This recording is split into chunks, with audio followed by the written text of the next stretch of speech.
To the Cover 3 podcast here on YouTube. My name is Cody, also go by Shaq, and today we are going to try something new.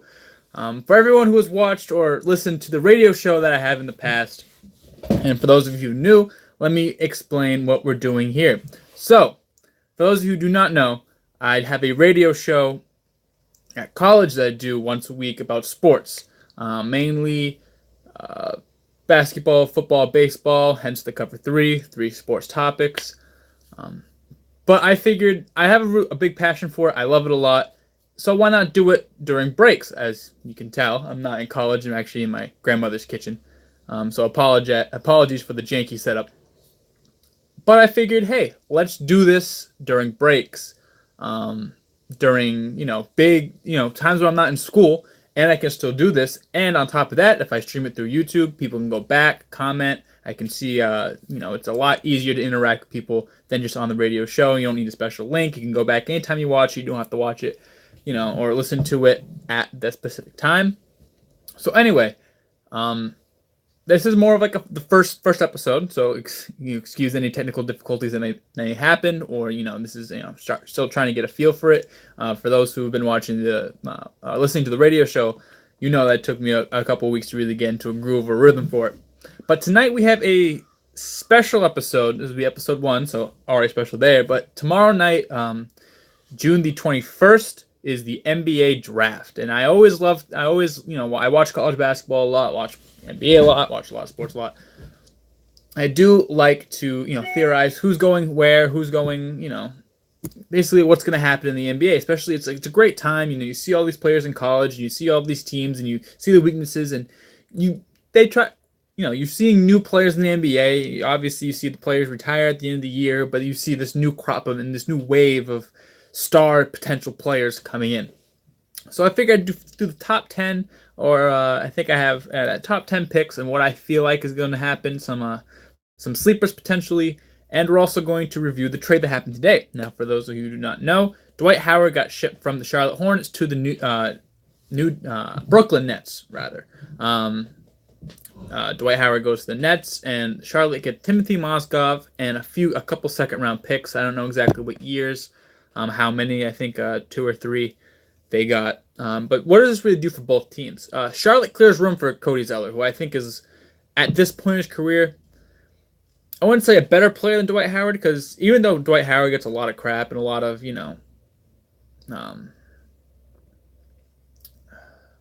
gets like a lot of crap because he's not what he was in 2009, but that doesn't mean he's not a serviceable player.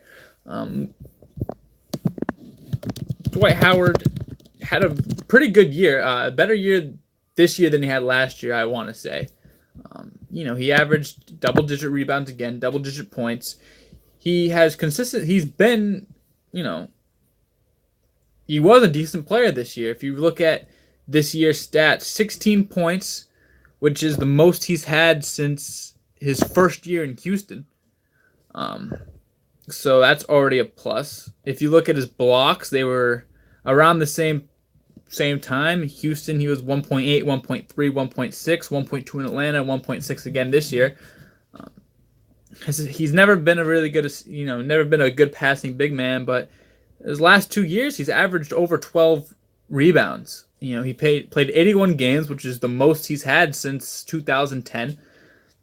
He's still a serviceable player. 56% from 2-point. Obviously disregarding threes and everything.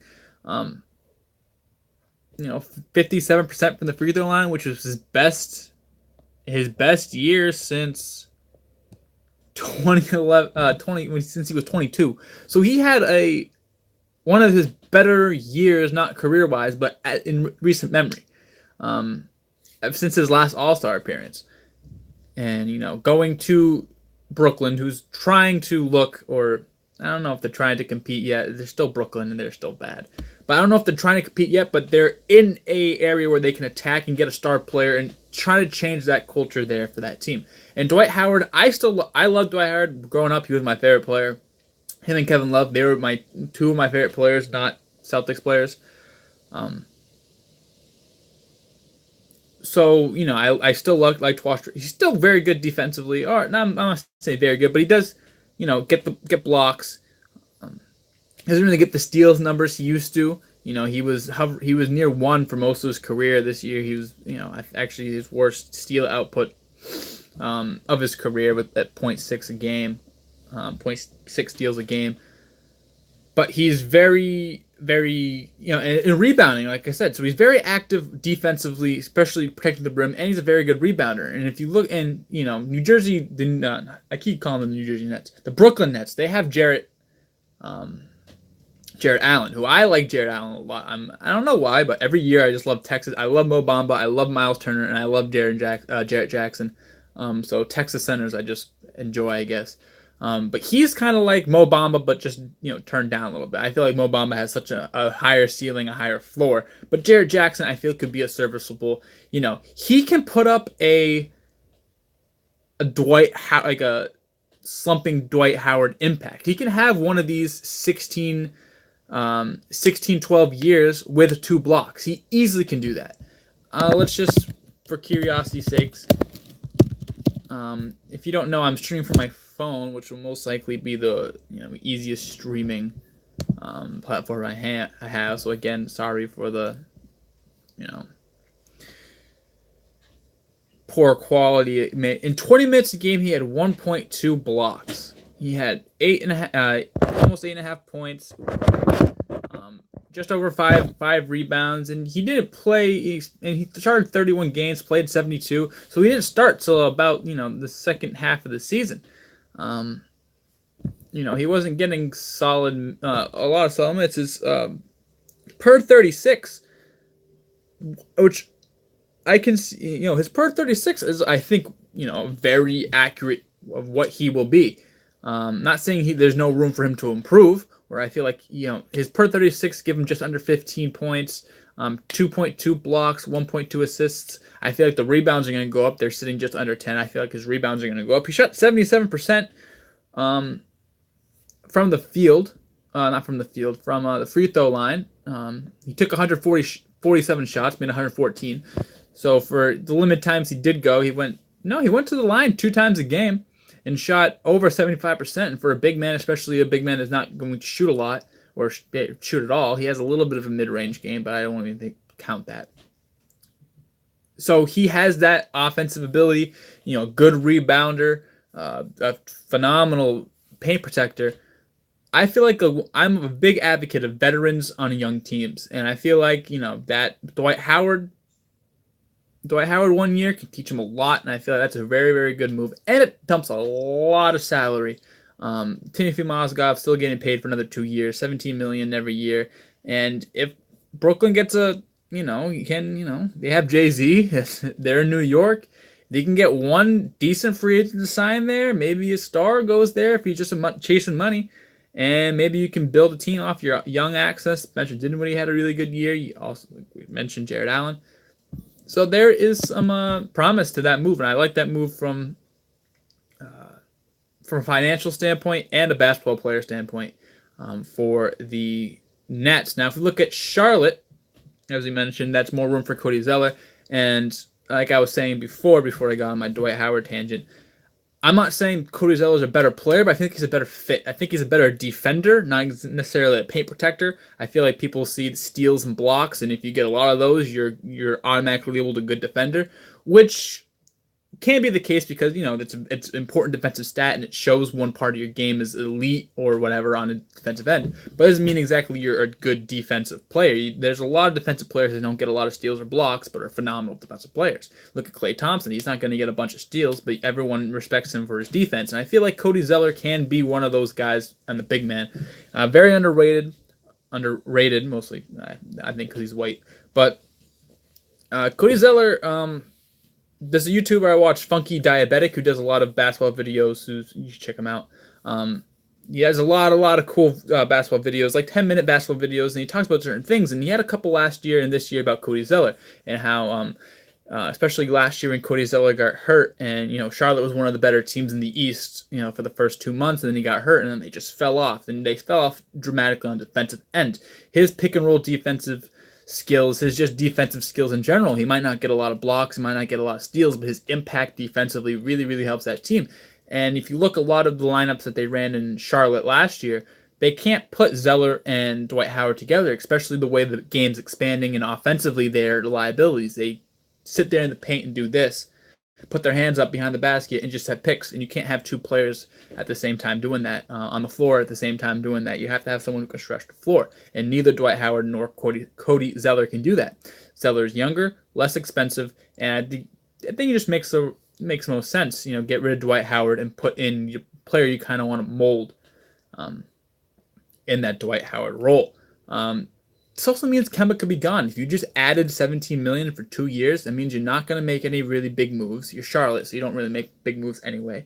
A lot of your pieces, your limited time slot, your Nicholas Batums, your Michael Kidd-Gilchrist, Gilchrist is kind of younger. But your Marvin Williams, Marvin Williams is I don't know. They're all aging, and I like Charlotte a lot. Last year, I thought they were going to be a 6 seed. I thought they were going to make the playoffs. Batum got hurt. I thought the addition of Dwight Howard was a little iffy, but it's still Dwight Howard. He's a decent player, at least right now. And I do like Kemba a lot. Jeremy Lamb's a good shooter.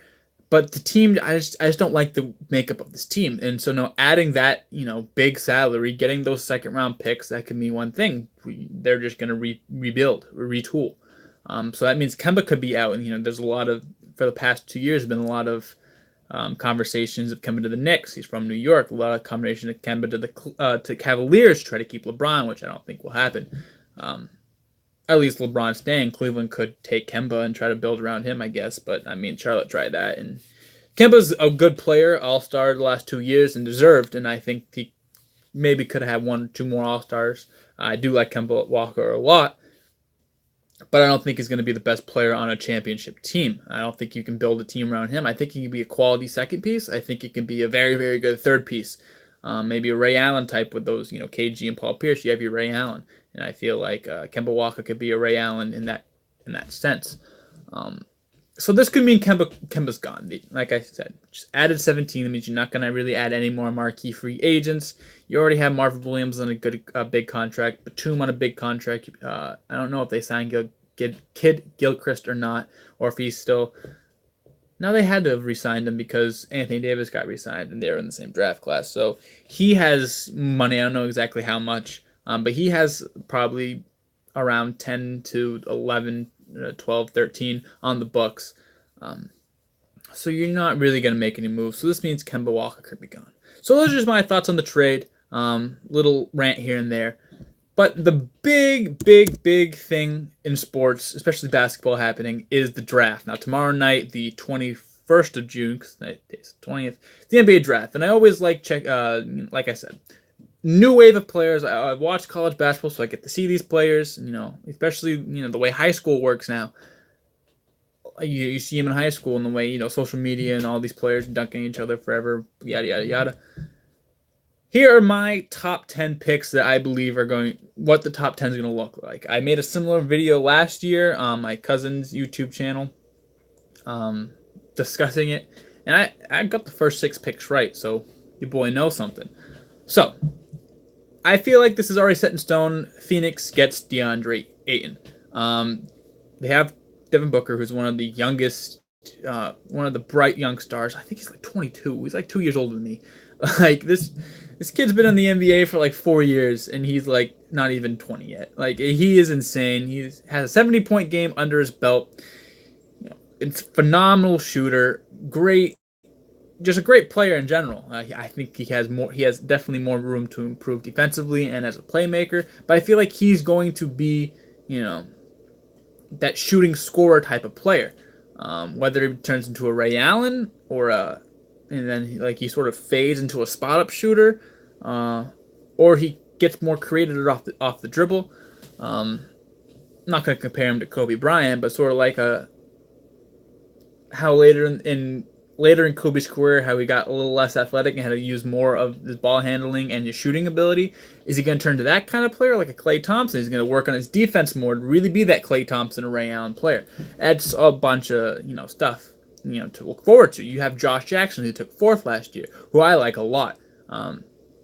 Came on later in his rookie year, which we see a lot of those players, like a Jaylen Brown type player, where they're not great shooters.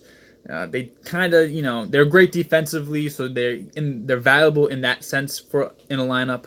But how are they really going to work offensively? He did all right, didn't shoot too great, but didn't shoot wicked poorly either. I think he shot 39%, which is, that's what Jaylen Brown shot. So you have, and he's an extremely great defensive presence. He can guard, I think, from ones to fours, depending on what four is out there. So he's a very, very good defensive piece. And you have other pieces that could be moved, like a Tyson Chandler, Jared Dudley's. But they have an interesting team, but they had the first pick for a reason. They're not very good. But the one player that is very good is DeAndre Ayton.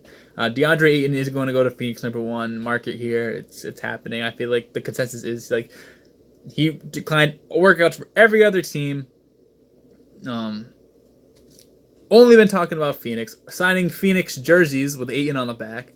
And I really don't like listen to a lot of those rumors. Cleveland held a private workout for Trae Young. Okay, so. Or the Mo Bamba thing about him not wanting to go to Memphis. I don't really look at those things until, I don't like looking at those things because a lot of it's smoke. Or like what teams like a rumor came up that Sacramento doesn't like Luka Doncic, even though I don't have him even going to Sacramento on this. I didn't look at that and say, oh, well, that's not happening and that's why I made this list. I just, I think a lot of it's smoke. In all drafts, MLB draft isn't really that popular, but NFL and NBA, a lot of it, you have to really learn how to weed out the smoke. But this is not smoke. Ayton has lived in Arizona the last few years, went to Arizona in college for a year, Pac-12 Player of the Year, Wooden Award nominee, 20-something points, or 19 points, going to be an insane rebounder, a good shot blocker, not great defensively. That's the differential between a great defensive player and a great shot blocker. He's a great shot blocker, not a great defender. But I feel like he can learn to be a good defender. I feel like he has that drive, that passion for basketball. And he's 7'1", 7'2". He's a man-child. He's absolutely... After the video, wherever you look up DeAndre Ayton, and just Google him and look at his pictures, you think that man is 28 in the physical peak of his life. He's 19, and he looks like that. He's insane. He's going to be a phenomenal... I have him looking like a DeMarcus Cousins. He can shoot, too. Not great, but he can step out from behind the arc. He could pick people off the dribble. He can pull up like 7'3" center, like Hakeem Olajuwon build. And he can shoot a little bit, but he can take people off the dribble. He, very good low post, extreme motor on the boards, both offensively and defensively, which I feel like he's going to shine exactly. And that's like DeMarcus Cousins. He can block shots. He's not a great defender by any means. And he kind of learned how to use his offensive repertoire as he got older. I feel like that's going to be sort of the same career arc as DeAndre Ayton. He's going to step in the NBA. I feel like he's going to be better in the... I feel like he's going to be better than Cousins as he first steps in the NBA. And he could be, I feel he could be better than Cousins as a career. And DeMarcus Cousins, I believe, is a top 10 player in the NBA right now.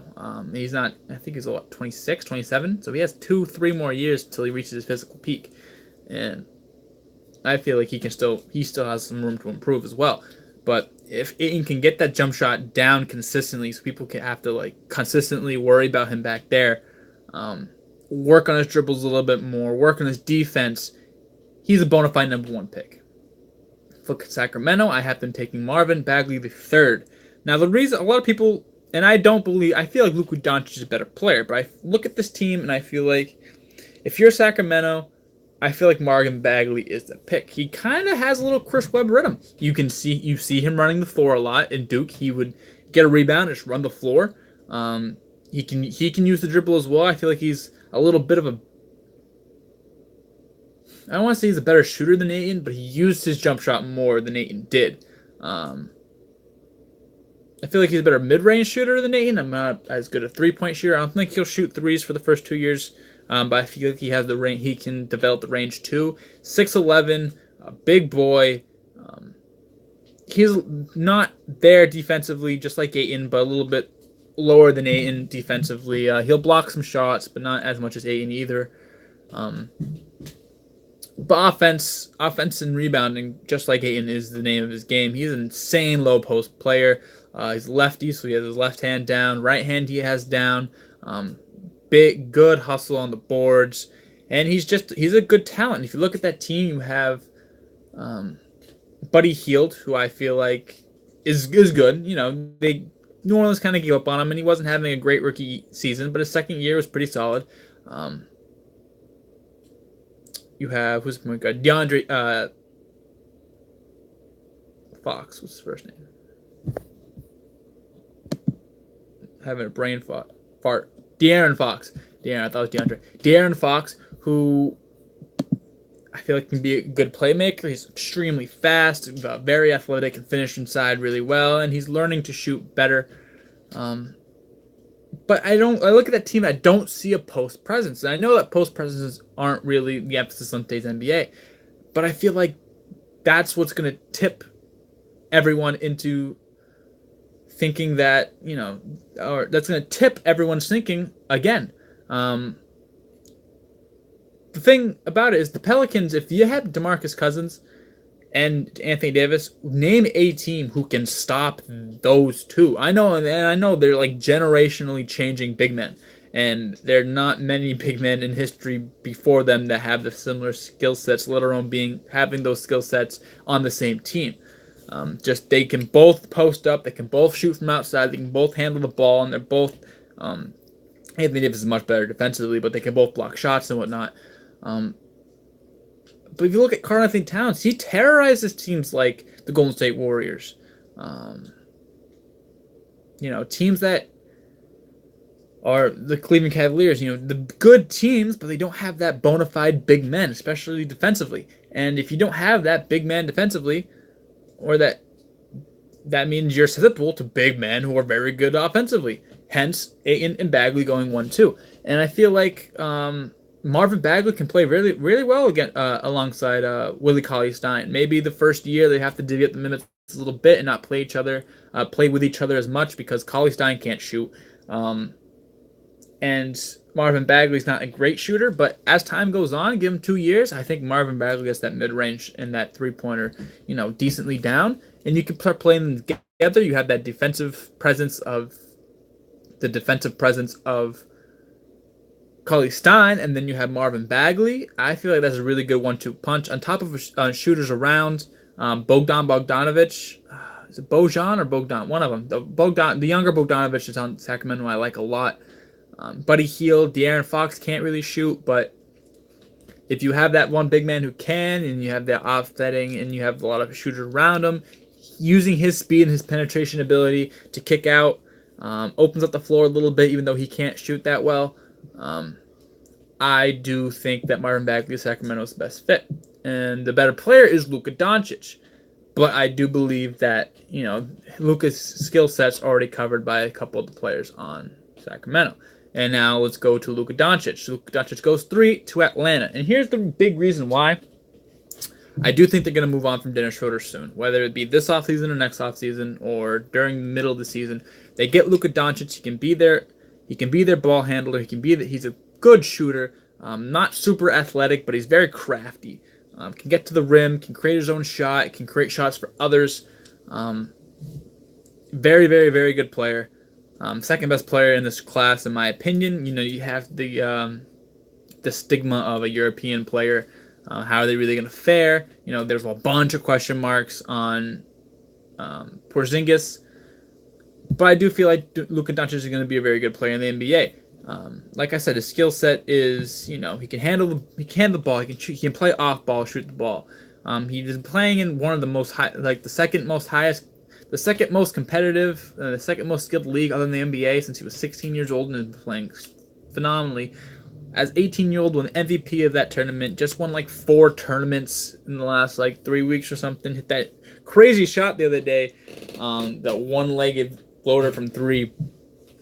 He's going to be a really good player. I feel like he fits that. He's that player that Atlanta needs. If you look at what Atlanta has, Dwayne Dedmon I like a lot. I know I think his contract's up after next year. He has an option for this year. I do like Dwayne Dedmon a lot. I wanted him on the Celtics.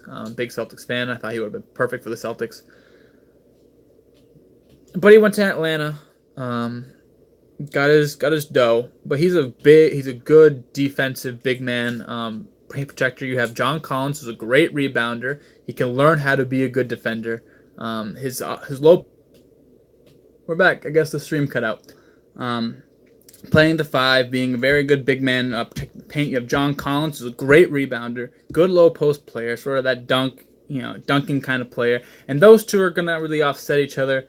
I feel like they're gonna move away from Dedmon and try to get a stretch player and even move what's his face Collins to the 5. You have Taurean Prince, who's a very good defensive player. He's learned how to shoot this year. He had a good year this year. And at the 2 position, that's where it kind of gets iffy. Who are you really going to put the 2? Or is it Kent Bazemore? And then you have Dennis Schroeder. But I feel like if you have Luka Doncic, you can play with Schroeder for right now. See if they work together. If that's your team, that's a decent team. And if Schroeder doesn't work a lot well with Doncic, because Schroeder's a very ball-dominant player, ship Schroeder out of there and use Doncic as your primary point guard or your primary ball handler, or get a secondary, like a point guard, like maybe I don't know. There's gonna be one up. There's gonna be one available, whatever, and put him in there and run the show like that. I feel like Luka Doncic is a good building piece, and yeah, that's who I have Atlanta taking 3. At 4, Memphis takes Jaren Jackson Jr. I feel like Marc Gasol's days in town are numbered. I feel like I don't like how Memphis is dragging this out. I get that they're a small market. Their team is, relatively new. They've only been in Memphis for a few after coming back from, was it Vancouver? Yeah, Vancouver. And Vancouver was a young, 97, I believe, was the year they were introduced with Toronto. Moved to Memphis. So Memphis they haven't seen a lot of success. They have Pau Gasol there, but they didn't have any really good teams.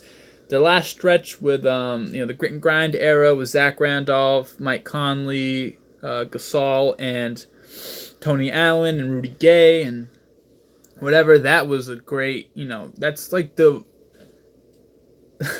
it's like the 80s wasting an opportunity to get a lot of good pieces because Marc Gasol's a player. And, it'd be cool to watch him play his whole career in Memphis, but I don't really think it's just for the team. That's not how it's going to work. That's not how it's not how it should go. So they should get Jaren Jackson Jr., the eventual replacement for Marc Gasol. Now, Jaren Jackson Jr. has potential to be the safest, I feel like DeAndre Ayton's a sure shot. But other than him, Jaren Jackson might be the least likely to bust in this whole draft.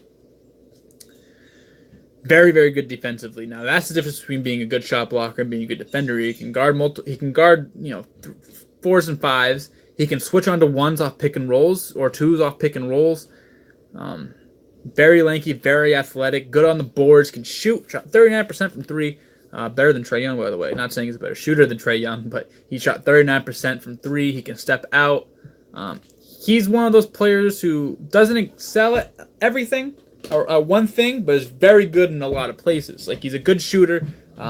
I think if he sells anywhere beyond the defensive end, he's a good rebounder, not great, but good rebounder. Good low post, not great low post, but good low post. I think that's what they go with, and they can play him with Gasol for right now because they're both shooters and they're both really good defenders. They're both. You can keep Mark down low, and then you can switch Jaren Jackson around or whatever. So I feel like that's the way to do it, and he has good. You can build around him after Gasol's gone, after Conley's gone, and I just feel like that's the. And then you have the reports of Mo Bamba is not even working out with Memphis, whatever. I just said I don't really listen to a lot of the reports, but I didn't have Mo Bamba going there anyway, and I think that just solidifies it. I don't think Mo Bamba's going to Memphis. But Jaren Jackson Jr. I had number 4. I feel like he's a really, really good player. Like I said, good in a lot of areas, doesn't excel at anything. If he were to, I would say defensively. But, yeah, I do like him a lot, and I feel like Memphis is going to take him at 4. If there's no trades. Anywhere from 2 down, there could be a lot of moves happening. We'll have to see on draft night. No one thought Jimmy Butler was going to get traded to to Minnesota of all places, but that happened. So we've seen crazier things happen on draft night. And now number 5, halfway there, Mo Bamba goes to Dallas. Doesn't have to move far from Austin to Dallas. Sort of like that Tyson Chandler piece that Memphis has been looking for since Chandler left in 2012. Extremely good shot blocker. Not there defensively. I think he's a little better defensively than Aiden, but not exactly where Jaren Jackson Jr. is. But in that middle ground. But he's a better shot blocker than both of them. I believe. I think he averaged 3.5 or 4.5 per 40 minutes last year in college. And I feel like the one part of his game that goes underseen is his shooting. And you didn't really see a lot with Shaka Smart's offense in Texas, but you see a lot in he can shoot a little bit. And that was in high school he shot, and obviously it's a much different game than high school. But if shooters can shoot, and if you can have a nice shooting stroke, you can shoot anywhere, whether it be the NBA, college, or whether you can shoot contested or not is up for debate. But if you have a shooting stroke, you can find it in the NBA, and I feel like he will find his in the NBA. He's been working with Embiid, and I've seen a lot of his video, his workout things, and he does look really, really good. And I like how he's focused on the details of the footwork, rather than doing the spin or trying to dunk on everyone all the time. I don't think he'll quite get there offensively. He's nowhere close to where Ayton or Bagley are right now. I don't even think he's where Jaren Jackson is right now offensively. But I feel like he won't get to them if all three of them reach their potential, or even half of it. I don't think he'll touch them offensively, but I feel like he can be a lot better defensively than a lot of these players, and I feel like that's what Dallas needs, especially if they're going to keep Dirk for another year or two. But you have Dennis Smith, Harrison Barnes, who I feel like isn't that bad. And then Mo Bamba, that's a nice big 3. Another lottery pick next year, most likely. Yeah, even a trade to see if they can go down and get him. Depending on where Bamba is, from what I heard, his stock is rising and Lucas is dropping. So that could even I could see Bamba going 3, replacing Deadman, and he's a nice quality piece. And really any place, he's exactly what NBA teams want from their big men. So yeah, I have Mo Bamba going to Dallas, and I feel like he's going to be. I feel like a lot of these. Might be a better draft than last year. I feel like, especially at the top, it's a better draft than last year. I think last year was a little more deeper. But anyway, let's go to number 6, and that's Orlando Magic taking Wendell Carter Jr. Now, Wendell Carter Jr., I feel like, is a lot like Jaren Jackson. Obviously, the comparing, just a less athletic Jaren Jackson. Honestly, he can shoot 2, and I've seen him shoot 3s, and 3s quite effectively at 2. So, camera there. But very good in the offense, being a passer. That he's compared to Al Horford all the time. Less, not that athletic. Like Al Horford isn't that athletic. He's not the greatest rebounder, but I think it's a little better rebounder. I feel like he'll be kind of like Al Horford. Almost got around 9-10 a game, and now he's getting 6 or 7, 8, which Celtics fan, he should be getting 10 to 11. But hey, who am I to decide? I feel like he'll get 10 a game in the NBA. I don't think he'll quite be as good he won't touch these guys shooting, but he can step out and shoot a 3 or 2. Sort of like Marc Gasol. Marc Gasol is a knockdown shooter, but he can step out, and you have to kind of respect him from there. And I feel like he's going to be that kind of player. Very good defensively, very good on the boards, or decent on the boards, and he'll just be one of those very fundamental. Won't make wrong moves on defense, and it'll just be fun. He's going to be a really fundamental, not a flashy player, but he's going to be a good player. I feel like that's what Orlando needs. Orlando went for Aaron Gordon, the flashy player. Aaron Gordon, I didn't really think had the biggest upside. I thought he was a cool dunker. He's a good rebounder. But other than that, I feel like he's an undersized 4, and this is exactly what he is. But I feel like with new coaching, Aaron Gordon's coming along. And Orlando's really... They don't have. If you look at the other teams, they have a lot of them have bright spots. Like Dallas has, a very, very good coach, and Dennis Smith Jr. played phenomenally. Memphis has a good system. If Mike Conley didn't get injured, they're probably picking 8-9 rather than 4. Phoenix has Phoenix has Devin Booker, who's one of the better players in the NBA already, and Sacramento has a couple good developmental pieces along with the second pick. But Orlando really doesn't have that second. I like Jonathan Isaacs a lot. I love Jonathan Isaacs. I thought he was gonna. I still think he's one of the better players from last year's rookie class. And you don't really like to judge a lot of things off 1 year, but he's very, very good defensively. And I feel like him, and if he gets that shooting down like I thought he was going to, his versatility scoring like I thought he was going to, him and Wendell Carter could be a very, very good tandem on top of Aaron Gordon. So I feel like that's where they're going to go. Obviously, another glaring need is point guard. Colin Sexton or Trae Young, or even a Michael Porter Jr. I think like any of those four could go here. I just feel like Wendell Carter is going to be the better player. That's just my opinion. And I feel like that's what they're going to go. And I feel like Wendell Carter Jr. is going to be one of those lottery picks that's going to fall deeper because he's not the bigger name. But I feel like he's going to have a more successful, maybe not more flashy, but he'll last longer than a lot of these players, I believe. And I feel like Wendell Carter is a very good player that people are overlooking.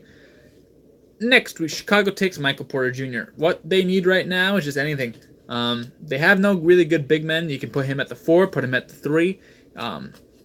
Obviously, the concerns are his injury. He didn't play in college last year, or he played very minimally. I think he played like the first game, and then he played a couple, 2 of the tournament games, or one in the SEC and then one in the NCAA.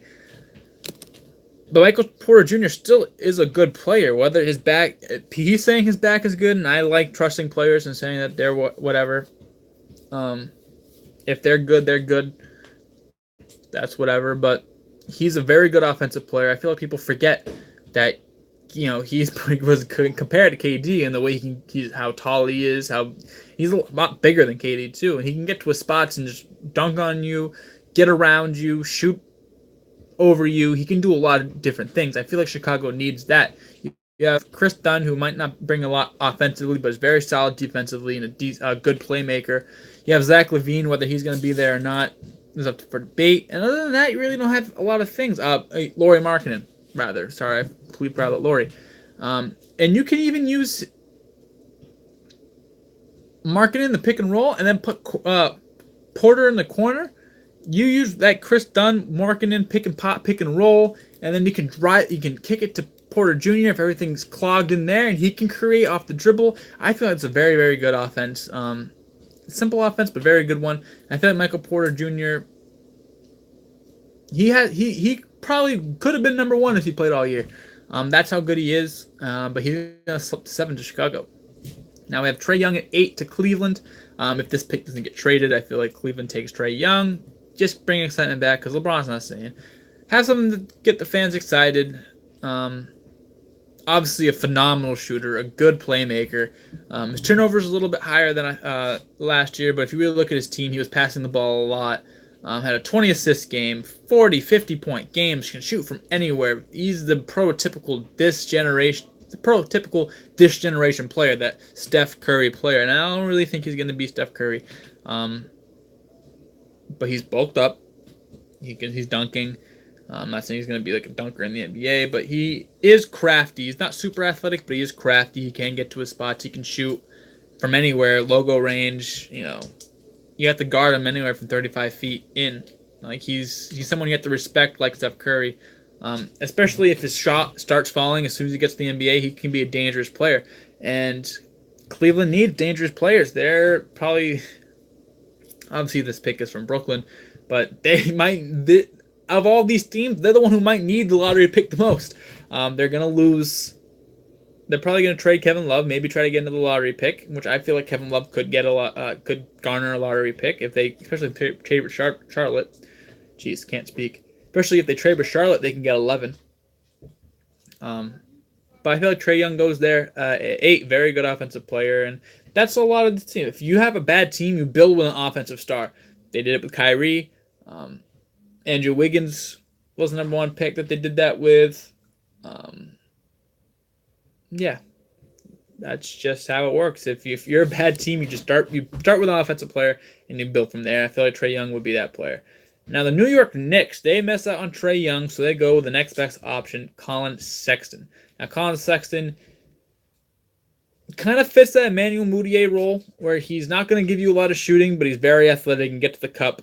But I feel like he's going to be better than Mudiay. He has that. I feel like he has that New York toughness. That like, yeah, it's me. I'm the best player on the court. I don't care who else is there. And I feel like he can work good with Porzingis. Obviously, Porzingis is going to be the number one option for as long as he's in New York, unless they get LeBron or something, which they won't because you're the New York Knicks. Like, relax. But Colin Sexton, I feel like he can. He's a good playmaker. Watched him a little bit at Alabama. Watched him in high school. He's solid. He's just a solid player. And, yeah, I mean, he's like that Emmanuel Mudiay where he's not going to give you a lot of shooting, but I feel like all these players are going to work on their shooting, especially the way the NBA is going. So I'm not saying he can't be a good shooter. A little bit less athletic than Dennis Smith Jr., and not as crafty as him either. But he's stronger than Dennis Smith. He won't use a lot of advanced moves, but he'll get to a spot. He'll do a lot of he'll do what he can. He won't really overemphasize something that he can't do. Like, he won't try all these dribble moves to get to a spot. He'll just get to a spot and do it, whether it looks good or not. He knows he can do it, and that's the kind of player he is. Philadelphia takes Mikal Bridges, 3-and-D player. I feel like this is going to be a Robert Covington replacement, and which is good because Covington got paid. They can trade him for other assets, pay Ben Simmons and Embiid when they can, and still have a rookie contract. Someone that doesn't need the ball, so Ben Simmons and Embiid can get their shots. He'll stay in the corner and he'll play good defense. I feel like he's going to be that kind of player. And yeah, that is my top 10 for the NBA draft tomorrow. Put it in stone. This is what's going to happen. Don't listen to anyone. ESPN don't know nothing. Bleacher Report don't know nothing. I know it all. Want to hear it? Watch this 10 years and you'll be like, oh, Cody got it all right. So that's going to conclude the show today. But let's sit here and talk for another minute of what my plans are with the radio show once I go back to school, and some other things that I have in mind. I've been wanting to do this for a while. A lot of people are saying, well, reach out to friends like, hey, I have this thing if you want to watch. I'm like, yeah, I'd watch, but it's at 9 o'clock. Tuesdays at 9 o'clock was my second semester show, which I hope I'm going to get that changed. I do plan on doing the show again once I get back to school, and it basically be a format like this, an hour long, just me talking about sports topics, whether it be, MLB, NBA, or NFL, college basketball, college football, just whatever I feel like is relevant. Very low key, very relaxed. This is basically like what you just watched for the last 45 minutes is what you're gonna get. I'll make a joke here. I'm just here to have a fun time. This is a passion of mine. This is something I want to use as a job when I get older. So I feel like doing this now and doing this, while I'm younger and having something to look back on and build upon is only going to help me in the long run. And I feel it's fun to go back and see how my thought processes on things have changed over the years. So anyway, I do plan on doing this stream at least once a week during the summer. I want to try to shoot for Tuesday. I do work at some nights. I work for a collegiate baseball league. So it's going to be one night a week. The day won't be set in stone, but I'm going to try for Tuesdays around 6 o'clock-ish, which is what was my first time slot for the first semester of my radio show. But I also want to do a Cover 3 bias edition where I talk about the teams that I root for. Boston Celtics, New England Patriots, Boston Bruins, Boston Red Sox, Alabama Crimson Tide football, and Syracuse basketball. Those are the teams, and Oregon football as well. Those are the teams that I grew up watching. Those are the teams that I love and I know the most about. And I do like to keep this show more professional. Not saying the other one's not professional, but more or less biased, more objective than subjective. And, sort of take it from a player whose job, like, I report on this like someone from ESPN where I might have a favorite team, but I don't let that get in the way of my opinions, my thoughts, whatever. But I do want to do sort of more a biased, like a Celtics fan, Bruins fan, Red Sox fan, even though I don't talk a lot about hockey. I don't really watch hockey a lot, but after this year I learned a lot more, so I might even dive into just the basic topics of hockey, but Patriots, and then some college football, and just hang out more on there. I'll probably do that. What I'm trying to do for when I get back to school in September is do my show, see if I can have two show times, and if not, then I'll just do my regular show, the Cover 3, hopefully on Tuesdays at 6-ish. And then just from my dorm room, stream the Cover 3 Bias Edition. So maybe next week we'll have a Cover 3 and then a Cover 3 Bias Edition. But I just want to thank everyone for watching. Comment below, subscribe, like. We're going to try to get this, at least, I'm going to do this once every week at least. Maybe even twice if something big happens, or if something like this, maybe like a regular show and then NFL preview once August rolls around or late July rolls around. Something like that. Even comment below ideas of maybe like when there's not a lot of news, maybe like a top 10 players of all time in the NBA or MLB or something. So comment, like, subscribe. We're going to try to keep this rolling. And then when the radio show happens, I'll be doing the radio show on the radio, whatever. And then also live streaming on YouTube so people can go back, watch, and take little bits and pieces for whatever. So I just want to thank everybody, and I'll see you later.